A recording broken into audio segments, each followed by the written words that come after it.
Ascent Audio, a division of Recorded Books, presents Supply Chain, HBR Insights, by Harvard Business Review. Narrated by Keith Sellon-Wright and Christina Delaine. Introduction. Supply Chain Resiliency in a Changing World, by Willie C. Shih. In its simplest form, the goal of supply chain management is to efficiently match the supply of products and services with the demand of end customers. Historically, the focus has been on sourcing, managing the flow of materials and resources as they move through value-adding stages until they become finished products and services to the point of delivery to customers. Over the last few decades, supply chains have evolved to become global, efficiently delivering a cornucopia of products to consumers around the world. And the environment has been benign, with steadily falling trade barriers and increased global integration. A series of historic shocks have put both the structure and the fragility of global supply chains top of mind for leaders everywhere. The COVID-19 pandemic, geopolitics, the war in Ukraine, climate change, and other global societal challenges have wreaked havoc upon companies, disrupting supplies, causing rapid shifts in demand, and exposing vulnerabilities and unexpected constraints. The shifts led to bottlenecks in production and logistics networks and widespread shortages in everything from toilet paper and cleaning supplies to bicycles and freezers. Shortages of semiconductors forced automakers to park partially completed vehicles in fields, while the U.S.-China trade war and tariffs led to the shifting of production of many goods to Southeast Asia, India, Mexico, and elsewhere. Companies found themselves unable to meet the needs of customers, sometimes for months on end. Or after the initial crunch, aggressive stockpiling left some with excess inventory they were unable to sell. Neither case has been good, costing companies money and customer satisfaction. And the feeling of uncertainty and frustration continues. The malfunctioning of supply chains made headlines around the world, and their robustness and reliable functioning has moved from a core operations responsibility to a topic of boardroom and government discussions everywhere. Now is the time to revisit the design assumptions underpinning global supply chains and consider how some of those might change in a rapidly evolving geopolitical environment. Understanding all the links and the relationships with suppliers will take on added importance in the dynamic environment we face today. A new awareness of the environmental impact of transporting goods over long distances, or labor and business practices of distant suppliers, will motivate leaders and managers alike to consider how this affects consumer perception of their brands, products, and services. And taking a step back and considering the broad range of issues that affect supply chain design and implementation will better prepare them for a future that will demand more agility, resiliency, and adaptability in responding to customer needs. Supply Chain, the insights you need from Harvard Business Review, seeks to help leaders and managers get up to speed on the rapidly evolving research and thinking around supply chains and discover ways to make them more resilient without sacrificing competitive advantage in a highly dynamic environment. It does this in 5 sections. The first section focuses on building resilience. Though the crises of the last few years were caused by widespread and sudden shifts in supply and demand patterns, they are not likely to be the last disruptions the world sees. In Chapter 1, Christian Schuh, Wolfgang Schnellbacher, and Daniel Weisse, co-authors of Profit from the Source, argue that many so-called unforeseen events can be predicted. They discuss how companies can sense and monitor these risks to help them be better prepared for the next crisis. Chapter 2 explains why it's so difficult to map your supply chain, especially when it has grown into an interconnected global network. This chapter helps you to better see and understand that network and your place in it. Next, you'll learn how to be more strategic rather than reactive in the face of disruption. Inventory shortfalls during the pandemic caused many people to question just-in-time JIT practices and lean supply chains, but Professors Manmohan Sodhi and Thomas Choi suggest embracing a modified form of JIT that builds in buffers. The section closes with a look at small and mid-sized suppliers and how investing in new technology makes the entire supply chain more productive, sustainable, and resilient. Section 2 shifts to looking at a debate in the supply chain world: regionalization versus globalization. Just as supply chains have grown more interconnected, over the last 3 decades they have also become increasingly global in extent, driven by a dramatic expansion of the tradable sector. Many firms have shifted to a global sourcing model, allowing them to take advantage of lower labor and materials costs, land, and other costs. But in the face of disruption, some companies have brought the production of key components and inventory closer to home. Suketu Gandhi, co-head of the Global Strategic Operations Practice at Kearney, explains how new technologies like AI, 3D printing, and digital manufacturing solutions can help companies reshape their supply chains to serve what customers really value while relocating production nearby. But research scholars Stephen Altman and Caroline Bastion take a skeptical view on this approach and question whether short-distance, close-to-market production will substantially displace long-distance trade. In Chapter 6, they caution managers to factor geopolitical tensions into their thinking before jumping into regional options. While the debate over regionalization is ongoing, the outcome will have significant implications for trade patterns, jobs, and the development of emerging economies. In Section 3, we turn our attention to unique innovations in supply chain management.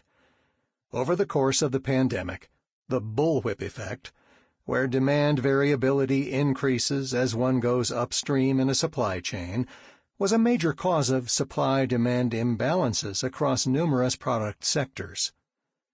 To combat this, Chapter 7 suggests stepping away from traditional forecasting approaches and introduces a new methodology called flowcasting, which starts with retail sales to end users and then moves upstream to calculate demand and inventory flows.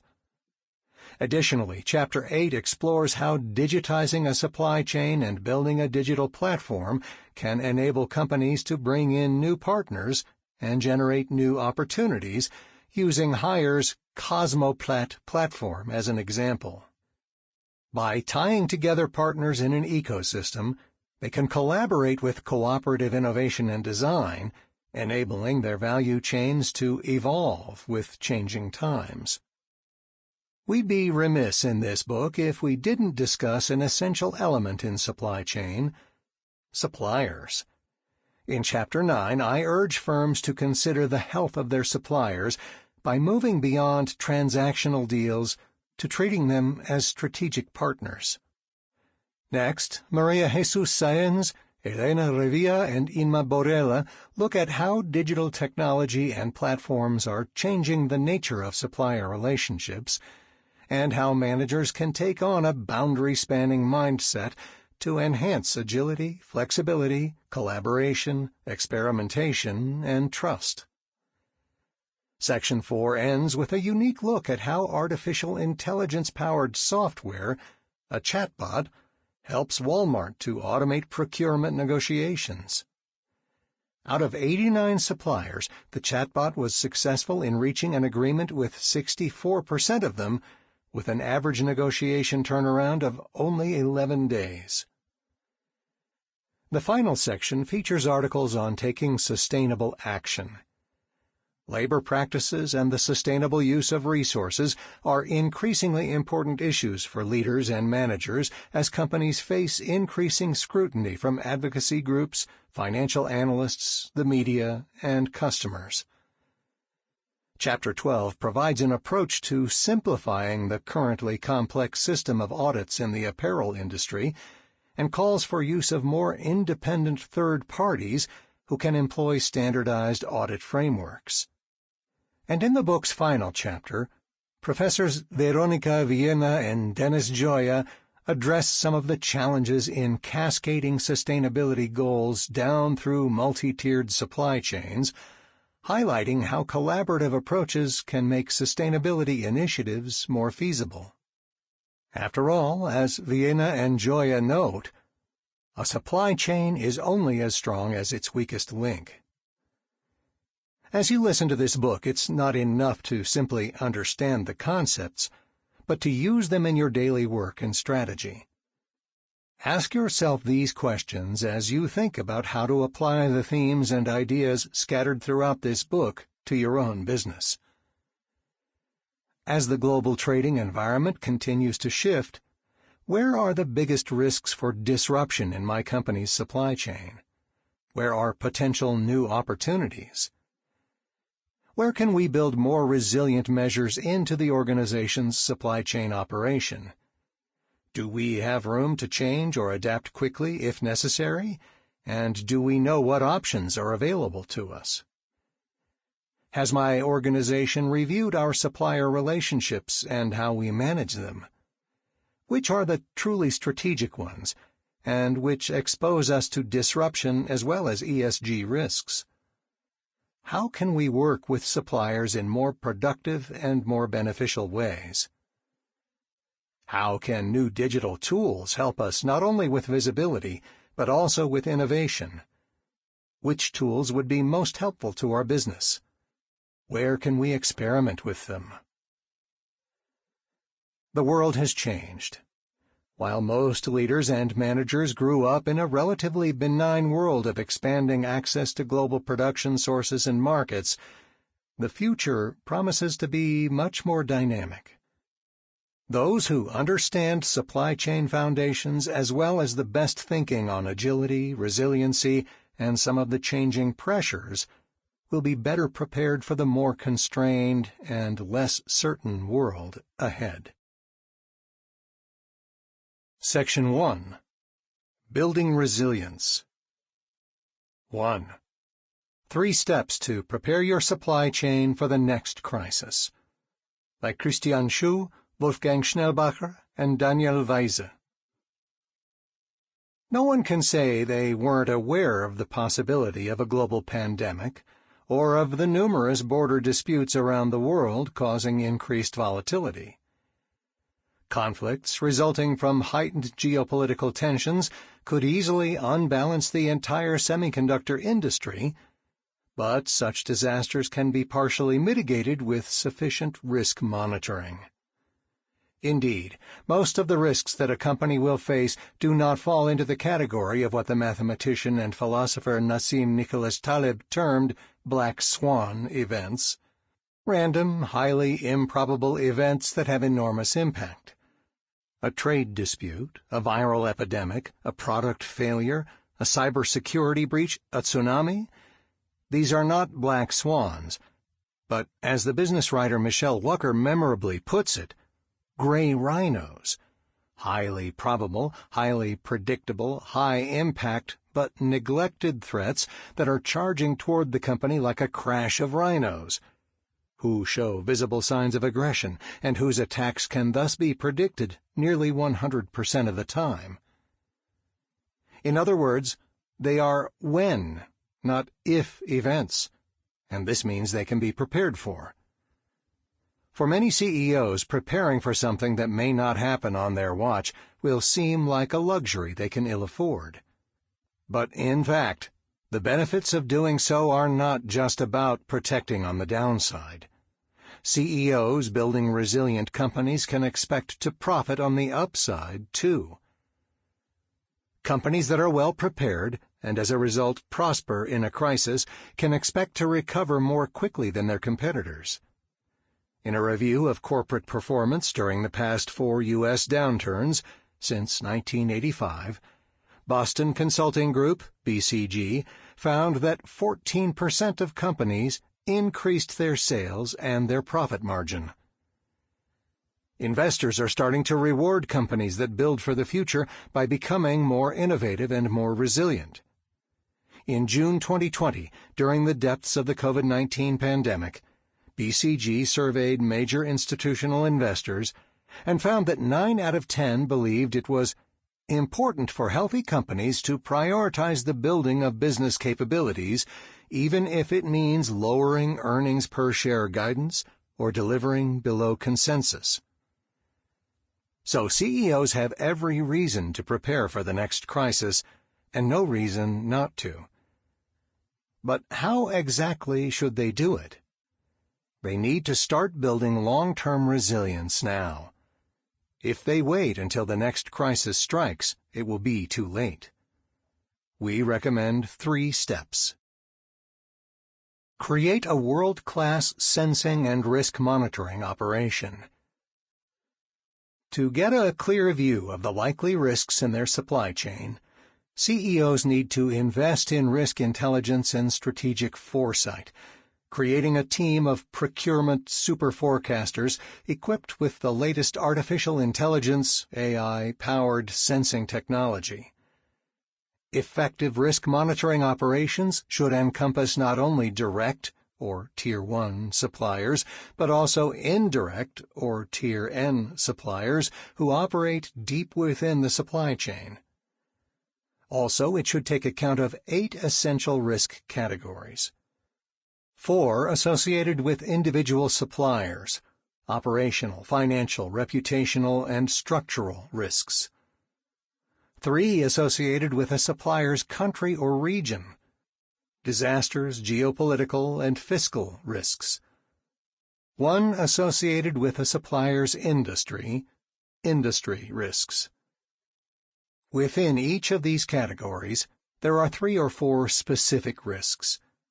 For example, a supplier's structural risk might be its dependence on 1 or 2 Tier 3 suppliers, or its involvement in a hostile takeover bid.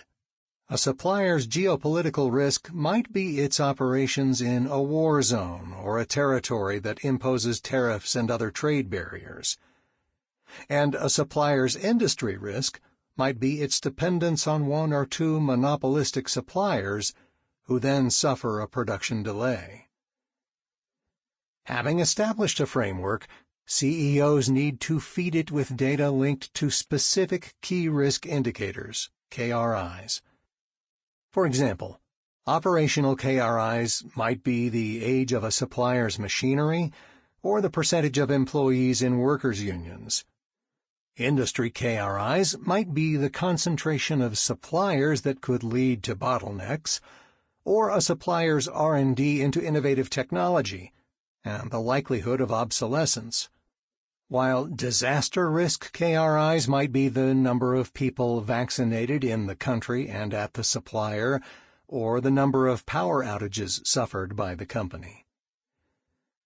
With this data, and with the help of an AI-powered algorithm, the specific risk can be plotted on a 2x2 matrix, with the y-axis reflecting the detectability of the risk and the x-axis reflecting the impact of the risk.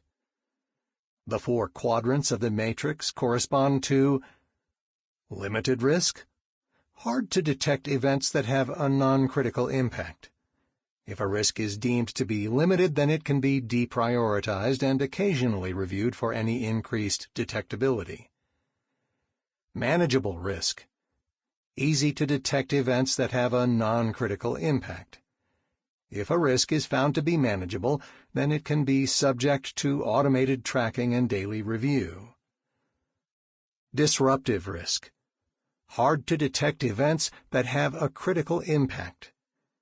In this case, a company must establish its likely probability, hedge proactively, simulate any possible negative impact, and prepare a reaction plan. High risk, easy-to-detect events that have a critical impact. Here, a company must actively monitor the situation and take urgent steps to reduce the risk. Once assessing where the risk falls on the matrix, companies are in a good position to determine what they need to do next. Simplify your product portfolio. In the past few years, it has been the goal of companies to give consumers what they, as individuals, really want.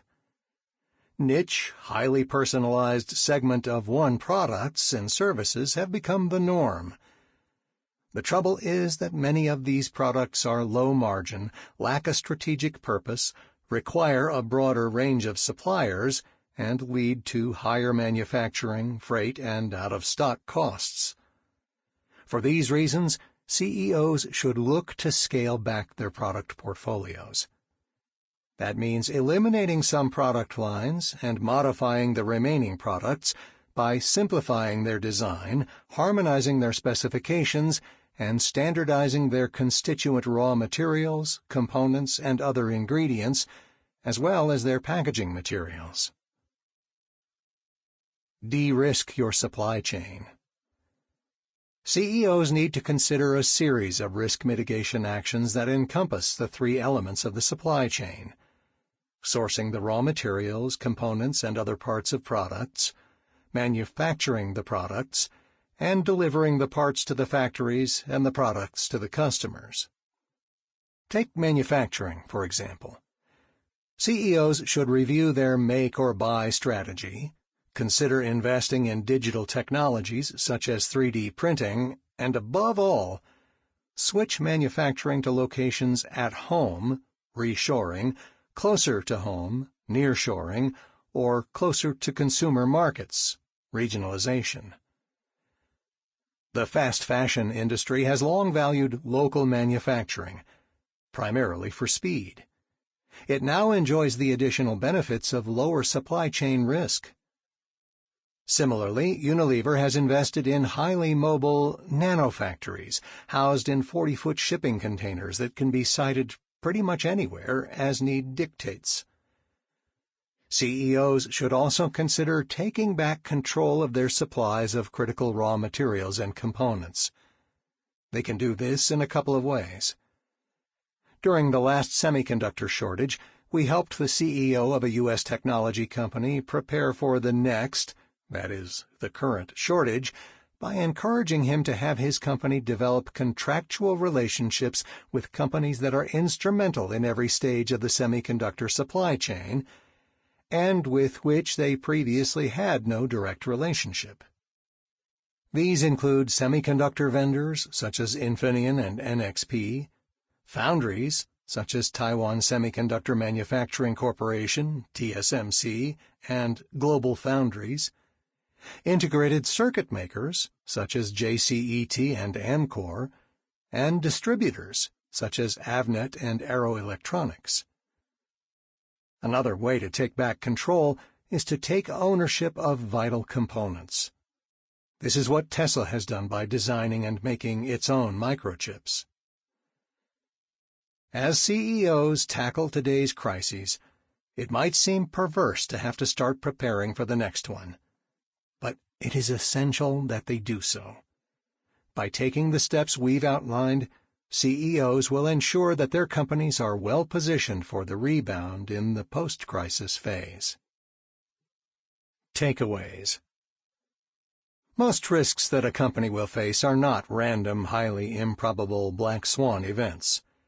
In fact, most can be predicted and prepared for. Doing so entails taking 3 steps. Create a world-class sensing and risk monitoring operation. Look into essential risk categories, including supplier, regional, and industry risks, and assess how likely a risk is to occur. Simplify your product portfolio. Don't rely too much on highly personalized or niche segment-of-one products and services. Instead, eliminate some product lines and modify the remaining ones by simplifying design, harmonizing specifications, and standardizing their components. De-risk your supply chain. consider making changes in 3 areas of the supply chain: sourcing raw materials and components, manufacturing products, and delivering parts to the factories and the products to the customers. 2. Why it's so hard to map global supply chains. By Vishal Gaur, Nikolai Osadchi, and Maximiliano Udeño. The semiconductor chip shortage that hit the automotive industry in late 2020 highlighted 2 lessons in supply chain management. The first is the lack of upstream visibility that remains the Achilles heel of supply chains. Firms often do not know their suppliers beyond those in Tier 1 and are thus prone to shocks in the upstream supply chain. The second is that the supply chain of each firm is not isolated but is connected with other supply chains in a vast global network. This reality was made painfully apparent by the continuing shortages of semiconductors when companies in different industries, for example automotive and consumer electronics, found themselves vying for chips from the same suppliers. The solution to these problems requires not only gaining visibility into the upper tiers of a firm's supply chain, but also assessing which suppliers are prone to greater risk from the rest of the global network. Our 2021 study of this problem, Have Supply Networks Become More Fragmented Over Time?, used a large public data set of supply linkages in the economy compiled by FactSet Revere. It enabled us to map more than 690,000 supply chain links across 47,390 firms in the global economy from 2003 to 2017. Although the data set is at the firm level and does not capture specific product-level linkages, our study revealed lessons. In this article, we illustrate our key insights with an example of the supply chains from 5 major chip manufacturers to 7 major automobile manufacturers. The 7 include the combined Fiat and Chrysler, which merged in 2014. Supply chains are webs or networks. We found that supply chains are vast, dense, and dynamic. Between the 5 chip makers and the 7 automakers, there is an average of 90.5 intermediary firms each year. The average number of links that have to be traversed to go from a chip maker to an automaker is 3.2. Moreover, there are multiple shortest paths from a single chip maker to a single automaker in the same year, average equals 7.9, and the majority of these links sit in different industries. This supply network also keeps changing over time. A large number of links gets disconnected, and new links get formed each year. For example, there are only 14 intermediary firms that are common across the years of 2003 and 2017. Altogether, the collective network from 2003 to 2017 contains an astounding 416 intermediaries, 11,533 links, and 3,589 source-to-destination links. Gaining supply chain visibility in such a complex network is an enormously difficult undertaking. In fact, it is not practical for any single firm to unilaterally take on the mantle of exploring its complete upstream supply chain. If the most downstream firm works backward, it would need a long time and considerable resources to explore its network tier by tier. Moreover, the dynamic structure of the supply network means that firms have to keep updating their knowledge of supply chains and reassessing their risks continuously. Each firm's supply chain is interconnected with the global supply network. Semiconductor manufacturers supply chips to firms in a large number of industries. Indeed, we found that although the automotive industry is large, The 7 car makers in our example collectively made up less than 5% of the pathways originating from semiconductor chip manufacturers. Sample complete. Ready to continue?